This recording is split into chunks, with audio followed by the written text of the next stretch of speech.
드디어 예수님께서 대제사장들과 유대인들에게 잡히셨습니다. 그리고 대제사장 앞으로 끌려갑니다. 이제 예수님께서 여러 가지 고초를 당하시고 이제 다음 날 새벽이면 아침이면 십자가에 못 박히시게 되는데요. 이 이후에는 그 사건들을 계속해서 기록하고 있습니다.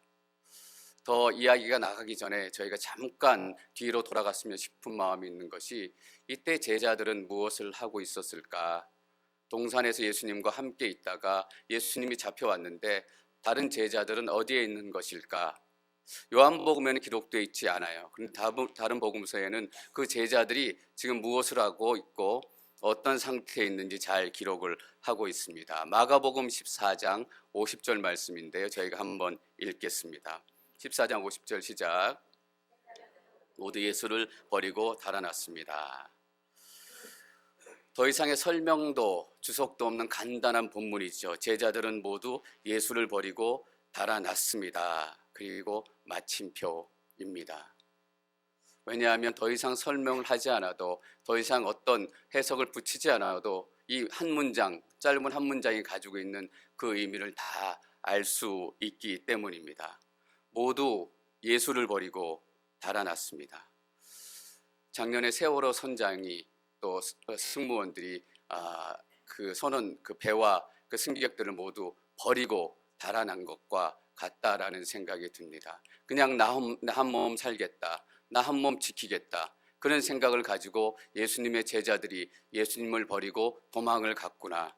이제는 예수님도 그 거룩하게 보였던 하나님의 나라에 대한 비전도 내가 먼저 살고 볼 일이다 라고 제자들이 생각하고 예수님을 버리고 달아났습니다.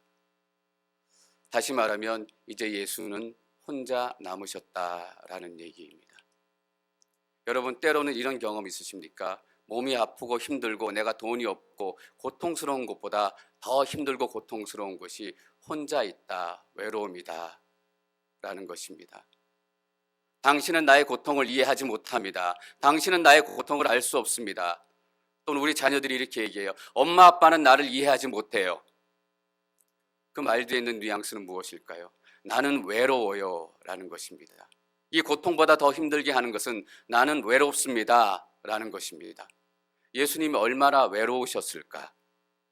다 떠나고 그 많은 군중들이 떠나고 혼자 묵히시고 끌려가시는 그 상황 가운데서 예수님이 얼마나 외롭고 고독하셨을까라고 다시 한번 생각하게 돼요. 예수님께서 이 외로운 길을 그토록 오랫동안 기다리셨단 말인가 라는 생각도 제가 하게 됩니다. 제가 다시 한번 깨닫는 것은 십자가는 고통일 뿐만 아니라 또한 외로운 길이다라는 것을 생각하게 돼요. 우리가 십자가를 생각할 때 고통스럽고 힘들다라는 것을 쉽게 생각하지만 그 길이 얼마나 외로운 길인가에 대해서는 저희가 자주 생각하지 못하는 것 같아요.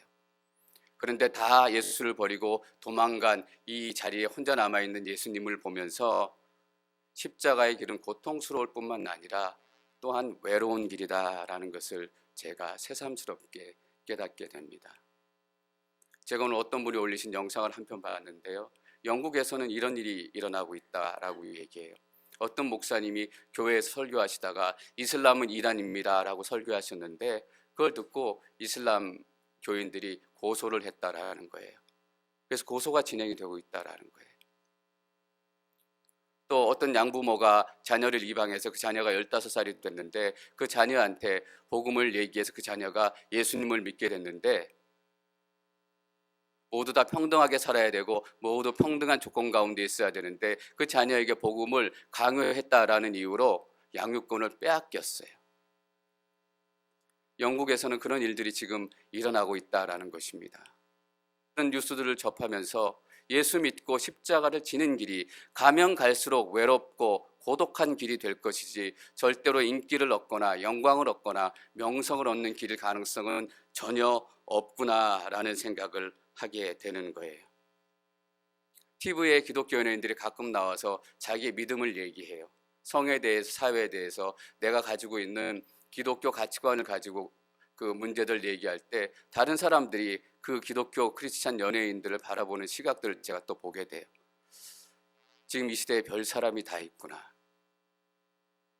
예수 믿는다는 것, 특별히 십자가를 진다는 것은 정말 고독하고 외로운 길입니다. 여러분, 그래서 우리는 공동체가 필요합니다. 우리끼리라도 있어야 서로 알아주고 믿어줄만 하다라는 것이죠. 우리끼리 싸우고 다투고 흠집내지만 그래도 우리가 아니면 그 믿음조차도 이제 세상은 이해해주지 못하고 받아주지 못한다라는 것이에요. 저는 우리 공동체가 더 단단하게 하나가 됐으면 좋겠어요. 이 가운데 절대 싸움이 있어서는 안 되거나 다툼이 있어서는 안 되거나 그렇다라는 의미는 아니에요. 물론 다툼이 전혀 없다라면 좋겠지만 그럼에도 불구하고 이제 우리끼리 힘을 합치지 않으면 우리는 복음의 능력 가운데 도저히 설 수 없다라는 거예요.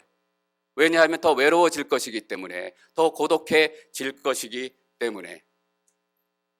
아무도 우리를 받아주지 않을 거예요. 아무도 예수님을 받아주지 않으셨던 것처럼 우리는 고독하게 남을 텐데 저와 여러분들이 그래서 하나가 됐으면 좋겠습니다. 서로 흠집내고 다투고 쓰러져도 우리 안에서 그렇게 돼야죠. 우리 안에서 쓰러졌다가 일어나고 우리 안에서 다투었다가 용서하고 그런 일들이 자꾸 일어나서 그게 건강한 공동체가 되는 모습이다라고 생각해요. 그런데 다행스러운 것은 오늘 본문을 보니까 예수님의 제자들이 다 떠난 것이 아니고 2명이 남았어요. 저희가 오늘 읽은 말씀 15절 말씀인데요. 같이 읽도록 하겠습니다. 15절 시작. 예수를 따라갔습니다.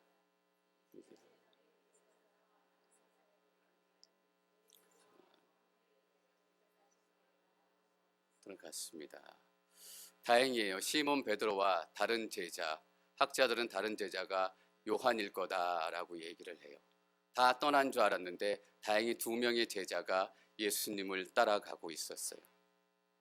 근데 여러분들, 저희가 13장 예수님께서 포도주를 나누시고 유월절 만찬을 나누신 이후에 베드로가 이렇게 했던 것들을 얘기하면서 베드로의 신앙의 문제점에 대해서 저희가 예배 시간에 나누었던 것을 기억하실 거예요.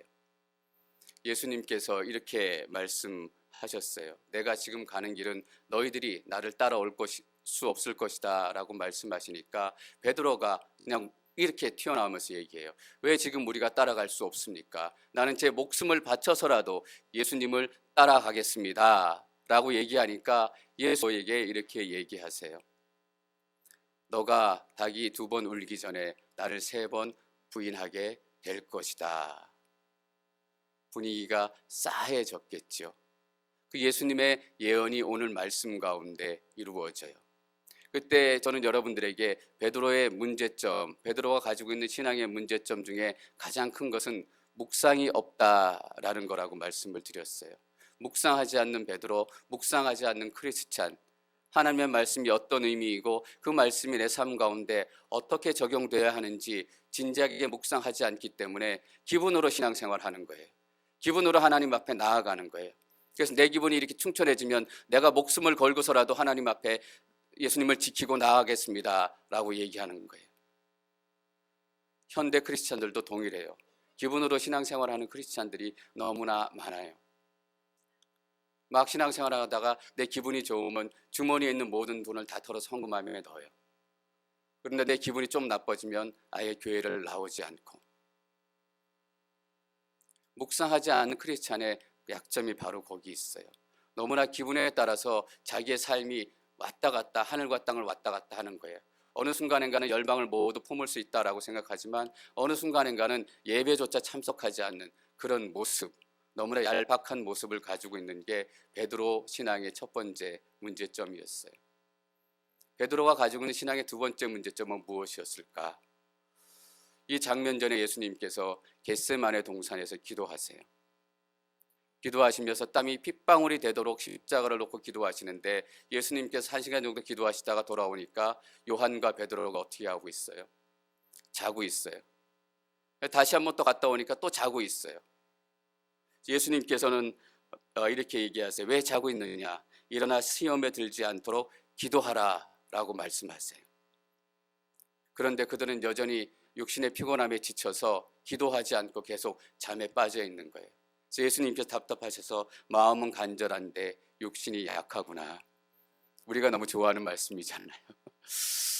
시험에 들지 않도록 기도하라, 이 말씀을 붙들고 기도하는 것이 아니라 마음은 어리로되 육신은 약하구나, 그 말씀을 붙들고 잠을 자요.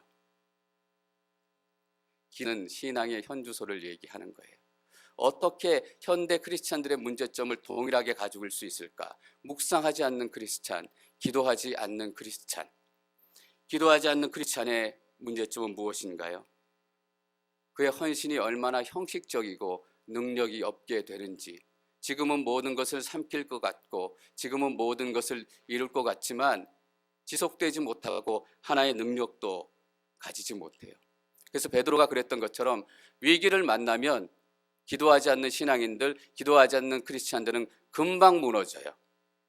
모든 것을 다 이길 것 같았지만 기도하지 않는 크리스찬들은 전혀 능력이 없어요. 내 감정으로만 신앙생활했던 사람들은 내 감정보다 더 큰 어떤 것을 만나면 내 감정은 무너져요. 내 의지로 신앙생활했던 분들은 내 의지보다 더 큰 것을 만나면 내 의지는 무너져요. 내 능력으로 신앙생활했던 분들은 나보다 더 큰 능력을 만나게 되면 그 능력은 무너질 수밖에 없어요. 다시 말하면 기도하지 않는 크리스찬은 반드시 무너지게 돼 있다라는 것이에요. 여러분, 예수님께서 겟세마네 동산에서 땀이 피가 되도록 기도하셨어요. 예수님께서 하나님의 뜻을 묻기 위해서, 하나님의 뜻을 구하기 위해서 그렇게 기도하셨다라고 생각을 해요? 아니에요. 예수님은 평생토록 하나님의 뜻을 쫓고 하나님의 뜻을 구하셨던 분이셨기 때문에 이 십자가의 길이 하나님의 뜻이다라는 것을 너무나 잘 알고 있었어요. 그래서 예수님께서는 이것이 하나님의 뜻입니까? 라고 새삼스럽게 물어볼 필요가 없었어요. 그런데 왜 기도하셨을까? 하나님, 내 힘으로는 이길 수 없어요. 내 능력으로는 이길 수 없어요. 내 의지로는 이길 수 없어요.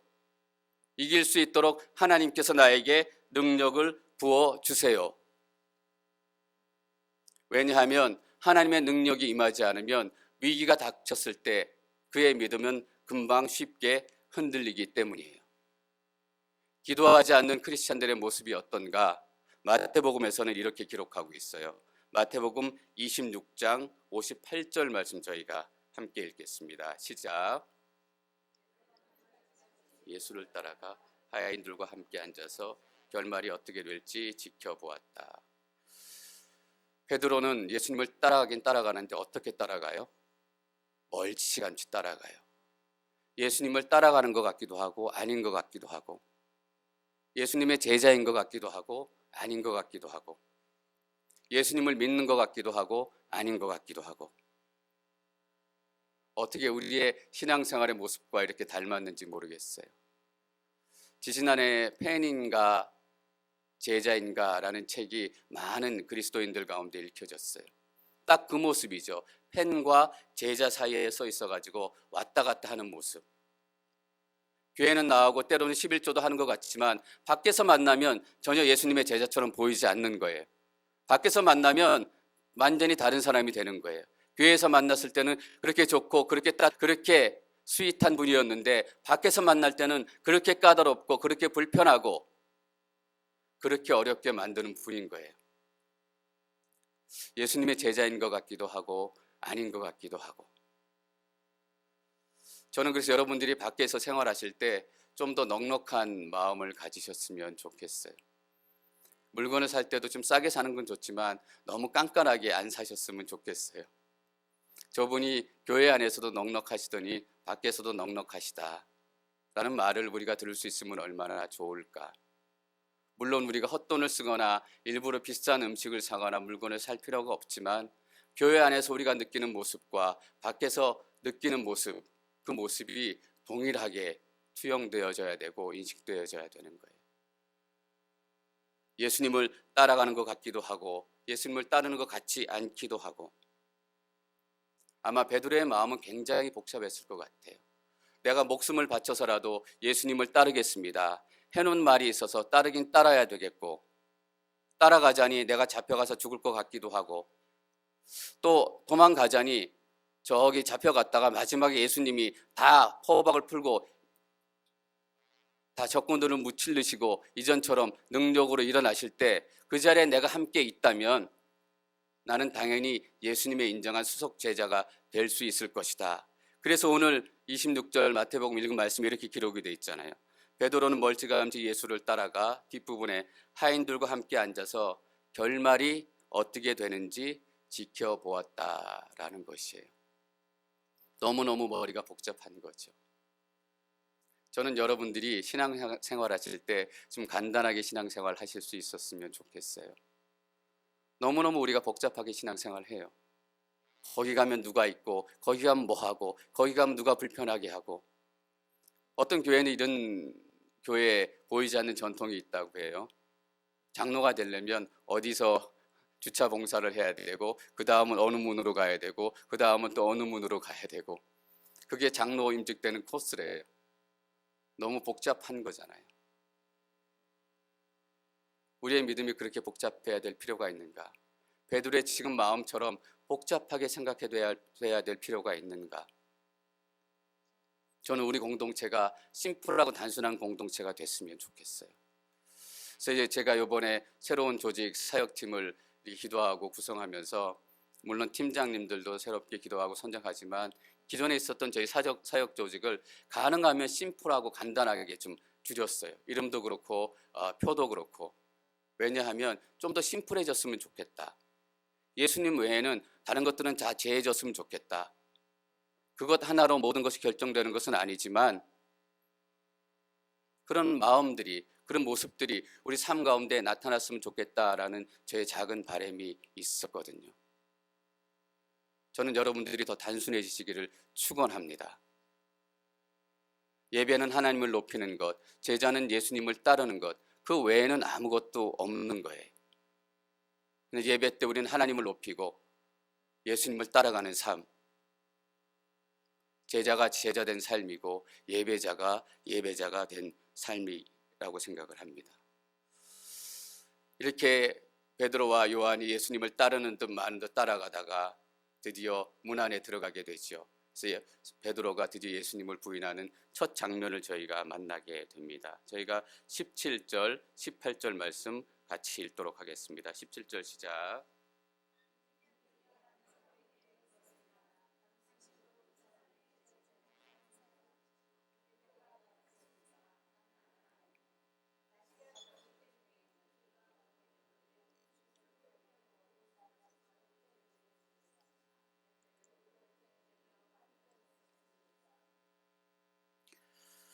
예, 그 전에 읽은 16절에 보면 베드로는 문 밖에서 기다렸다 들어갔어요. 그냥 자연스럽게 들어갈 수 있는 것이 아니라 들어가려면 허가를 받고, 허가증을 말하자면 보여야 들어갈 수 있는 그런 자리예요. 그래서 아는 사람이 안에서 나와서 인도해 줄 때까지 베드로가 기다리고 있었다라는 얘기예요. 내가 꼭 들어가고 말겠다.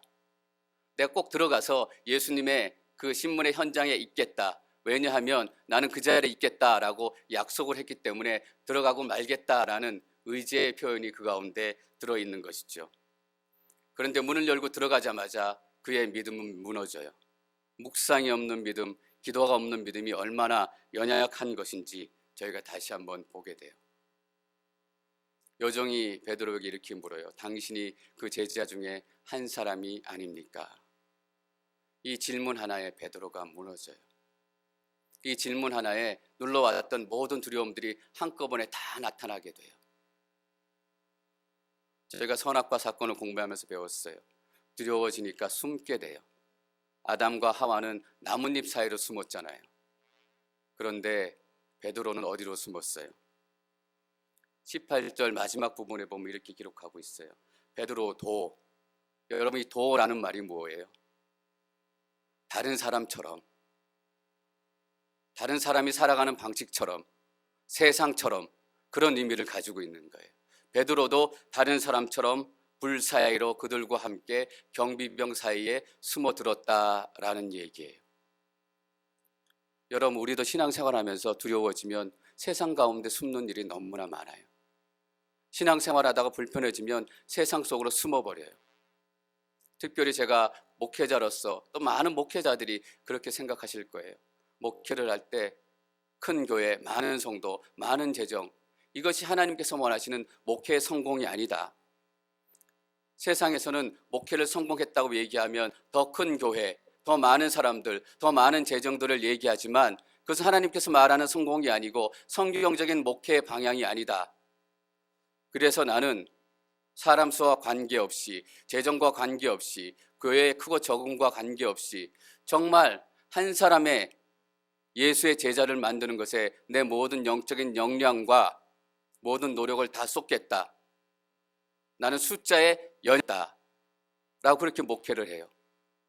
그런데 목회를 하다가 숫자가 줄어들고 교회가 작아지기 시작하면 그 마음이 흔들려요. 분명히 성경적으로 하나님께서 말하시는 교회의 모습은 큰 것, 많은 것만이 아닌데 교회가 줄어들고 작아지게 되면 세상 속으로 숨고 싶어지는 거예요. 세상의 가치관 속으로 숨고 싶어지는 거예요. 더 이상 교회가 작아지면 위기가 오겠다. 일단 어느 정도 사이즈는 돼야 되겠다. 어느 정도 크기는 돼야 되겠다. 어느 정도 재정은 돼야 뭔가 하지 않겠는가. 일단 어느 정도 사이즈까지 올려놓는데 최선을 다하자.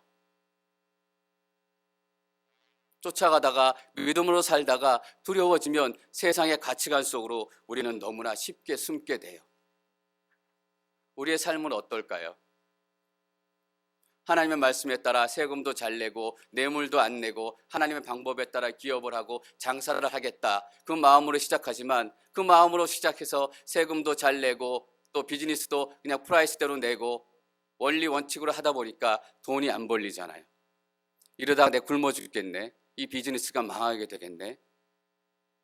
믿음으로 살다가 신앙으로 살다가 두려워지게 되면 숨게 돼요. 세상 속으로 숨게 되고 세상의 가치관 속으로 숨게 되고. 근데 여러분, 잘 숨으면 안 돼요. 숨는 기술이 자꾸 늘어나면 안 돼요.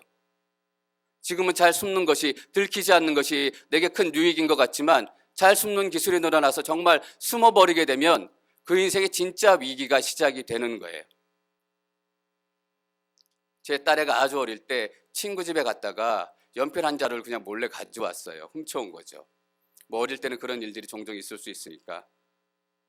근데 제 딸한테 그냥 해서는 안 되겠다라고 생각하고 너 이 연필 친구 집에서 가져온 거지, 훔쳐온 거지, 솔직히 얘기해. 나중에 제 딸애가 저한테 얘기하는데 그때 자기가 하나님한테 기도했다라는 거예요. 하나님, 들키지 않게 해주십시오.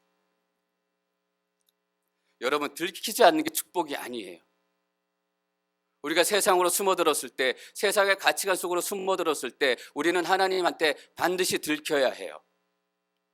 베드로가 사람들 안에, 베드로도 불주위의 사람들 안에 숨어들기 시작했어요. 근데 여러분, 베드로가 들키지 않았다라고 생각을 해보세요. 아무도 알아보지 못해서 아무도 당신이 예수님의 제자입니까? 라고 물어보지 않았다라고 생각해 보세요. 자신의 믿음이 괜찮다라고 생각하며 살았을 거예요. 자신의 인생이 괜찮은 인생이다라고 생각하며 살았을 거예요. 그러면 그 인생이 그렇게 끝나는 거예요. 들켰기 때문에 베드로의 인생 가운데 어떤 일이 일어나기 시작하는 거예요. 들키는 이 현장은 수치스럽고 창피하고 대독일 없을 만큼 고통스러운 것이지만 들키지 않으면 그것이 더 고통스러운 인생의 결과를 낳게 된다는 것이에요.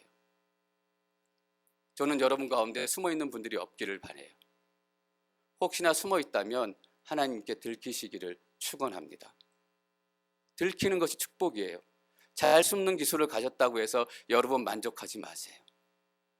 매번 우리가 들키지 않는다면 우리는 하나님과 더 멀어지고 우리 영혼은 더 피폐해지고 우리의 삶은 더 죽어가게 될지도 몰라요.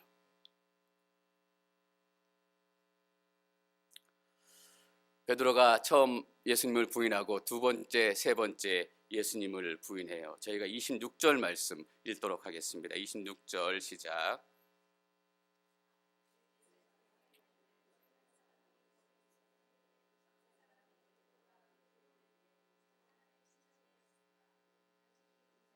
예수와 함께 있는 것을 내가 보지 않았어. 25절에 두 번째 어떤 사람들이 물었을 때 나는 예수를 모릅니다 라고 대답을 하고 26절에 또 예수 함께 있는 것을 내가 보았습니다. 그 사람이 누구냐 하면 하인 중 한 사람이 거기 있었는데 그 사람은 베드로가 귀를 벤 사람의 친척이었습니다. 당신이 동산에서 예수와 함께 있는 것을 내가 보지 않았어. 아마 더 두려워지기 시작한 거예요. 내가 함께 있었다는 걸 알면 이 사람이 내 귀를 벨지 모르겠다. 어떤 정신분석학자 얘기를 들으니까 모든 인간과 동물이 가장 공격적이 될 때가 두려움이 극대화될 때래요. 두려워지면 공격적이 된다는 거예요. 그래서 이 부분을 다른 마태복음에서 어떻게 기록하고 있냐면 베드로가 하나님 예수님을 모른다라고 그냥 얘기한 것이 아니라 베드로는 예수님을 저주하며 그 사람을 모른다라고 얘기했다라고 기록하고 있어요. 얼마나 두려웠을까. 그래서 예수님을 막 욕하고 공격하고 저주하기 시작한 거예요. 상황도 급박한데 예수님은 여전히 포승줄에 묶여 있어가지고 한마디도 못하고 서 있는 그 모습들을 보게 되는 거예요. 24절에 보면 이렇게 기록되어 있어요. 그러나 안나스는 예수를 묶은 그대로 대제사장 가야바에게 보냈습니다. 묶은 그대로 여전히 묶여 있고 계속해서 묶여 있을 것이고, 여러분 어제 가난하게 산 것이 너무나 큰 고통이에요. 오늘 가난하게 산 것이 큰 고통이에요. 그러나 더 큰 고통은 뭐예요? 내일도 가난하게 살게 될 거라는 거예요. 어제 아팠던 거 너무너무 힘들어요. 오늘 아픔도 너무 힘들죠. 그러나 더 힘든 건 내일도 아플 거라는 거예요. 거기서 무너져요. 근데 예수님이 여전히 묶여 있는 거예요. 묶여서 들어왔고 지금도 묶여 있고 계속해서 묶여 있을 것을 생각하니까 베드로는 예수님에게 화가 났을지도 모르겠어요. 내가 생각했던 예수는 이런 예수가 아니다. 여기서 끊고 나가야 되는데 그대로 묶여서 넘어가는 예수. 두려움과 화가 합쳐져서 그는 예수님을 저주하기 시작한 것이죠. 다 끝났다. 여기서 끝났다. 예수고 뭐고 하나님의 나라고 뭐고 끌려가는 저 모습을 보니까 다 끝났다. 정말로 예수님을 저주하고 자기의 인생을 저주하고 싶었을지도 모르겠어요. 그래서 베드로는 오늘 본문에서 총 3번 예수님을 부인하게 돼요. 이 사건이 얼마나 중요한 사건인가 하면 복음서, 사복음서 4개 모두 베드로가 예수님을 부인하는 그런 장면들이 기록이 되어 있어요. 그런데 요한복음은 이 베드로가 부인하는 장면을 기록하면서 독특한 구성과 스트럭처로 기록을 했어요. 마태, 마가, 누가 복음서에는 어떻게 이 사건을 기록했냐 하면 예수님께서 신문당하시는 장면을 쭉 기록하고 따로 띄어서 베드로가 예수님을 부인하는 장면을 기록을 했어요. 이 한 덩어리 기록을 했는데 오늘 요한복음을 보세요. 요한이 어떻게 기록했는가. 베드로가 예수님 한 번 부인하고 2번 부인하고 3번 부인하고 그 중간에 예수님을 위치하게 만들었어요. 요한은 시간의 흐름에 따라 기록한 것도 아니고 사건의 흐름에 따라 기록한 것도 아니고 예수님을 샌드위치처럼 첫 번째 부인과 2번째, 3번째 부인하는 가운데 넣었다면 이렇게 만들어 놓은 작가의 의도가 분명히 있을 거라는 얘기예요. 왜 요한이 예수님을 중간에 집어넣었을까? 다른 복음서처럼 이 사건 한 덩어리 기록하고 저 사건 한 덩어리 기록하는 것이 아니라 왜 중간에 예수님을 기록을 했을까? 이 모습만 보고도 우리들이 깨닫길 원했던 거예요. 흔들리고 주저앉고 예수님을 저주하는 그 인생의 한 중심에 누가 있어요? 예수님이 있는 거예요. 너는 나를 부인하고 너는 흔들리고 너는 주저앉고 너는 나를 포기해도 네 인생 중심에 있는 나는 절대로 너를 포기하지 않는다라는 거예요. 예수님께서 그래서 19절부터 24절까지 신문을 받으시면서 한치도 흔들리지 않는 모습을 보이신 거예요. 너의 믿음은 흔들리고 너의 신앙은 흔들리고 너의 삶은 흔들릴지라도 네 인생의 중심 가운데 있는 예수 그리스도 나는 절대로 흔들리지도 절대로 포기하지도 절대로 물러서지도 않는다라는 것을 우리들이 보기를 원한 거예요. 여러분 그렇잖아요. 가운데 있는 게 중요하잖아요. 우리는 이 본문을 읽으면서 베드로가 예수님을 부인하고 그 비참한 환경들에 대해서 더 관심을 갖게 될지도 모르겠어요. 그러나 가운데 있는 걸 보셔야 돼요. 우리의 비참한 인생을 보지 마시고 우리의 쓰러진 인생을 보지 마시고 흔들리지 않고 우리 인생을 지키고 계신 예수 그리스도가 우리의 삶의 한 복판 가운데 계시다는 것을 우리가 깨달아야 해요. 27절에 마지막으로 베드로가 부인하지요. 베드로는 다시 부인했습니다. 그러자 곧 달기 울었습니다. 저희가 마가복음 15장 72절 말씀을 한번 읽을까요? 마가복음 15장 72절.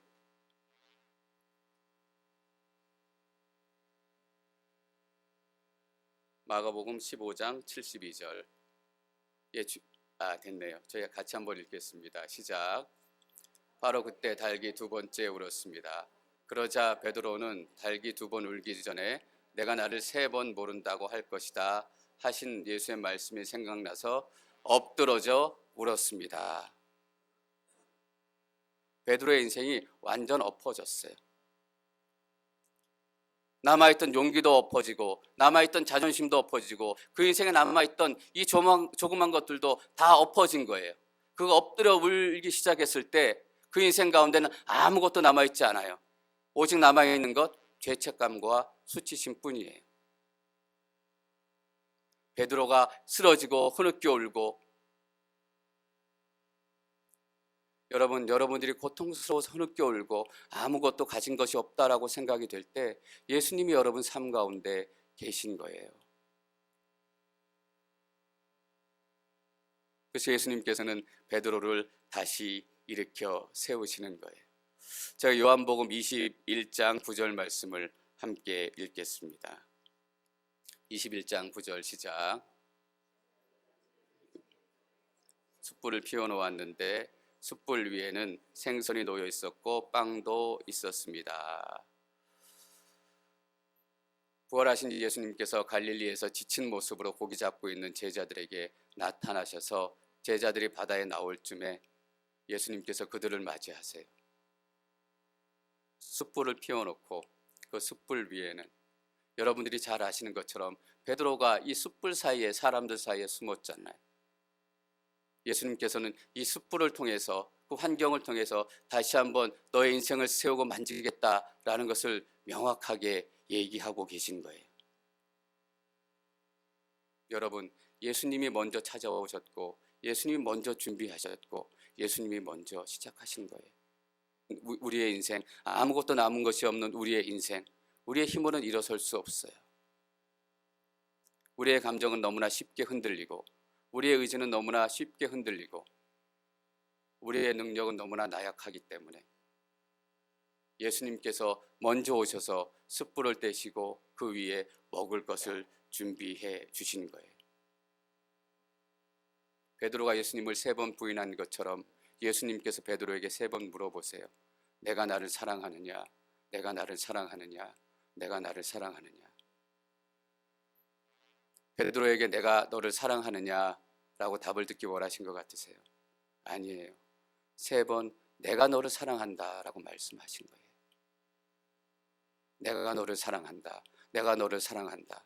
너가 나를 3번 부인했지만 네가 내 안에 머물렀기 때문에 포도나무처럼 내 안에 붙어 있었기 때문에 나는 3번이라도 10번이라도 100번이라도 내가 너를 사랑한다. 내가 너를 사랑한다. 내가 너를 사랑한다. 예수님의 사랑이 베드로의 인생을 완전히 회복시켜요. 그리고 예수님께서는 내 양떼를 먹여라 라고 얘기하세요. 사명을 준다라는 것은 어떤 의미예요? 내가 너의 인생을 완전히 용서하고 회복시켰다라는 거예요. 여러분, 오늘 요한복음 베드로가 부인하는 장면, 왜 베드로가 제일 가운데 예수님을 두고 예수님의 신문 장면을 기록했는지 그 의미를 우리가 잘 기억했으면 좋겠어요. 물론 예수님이 신문 당하는 그 내용도 중요해요. 그러나 더 중요한 것은 우리 인생 가운데 예수 그리스도가 있다라는 거예요.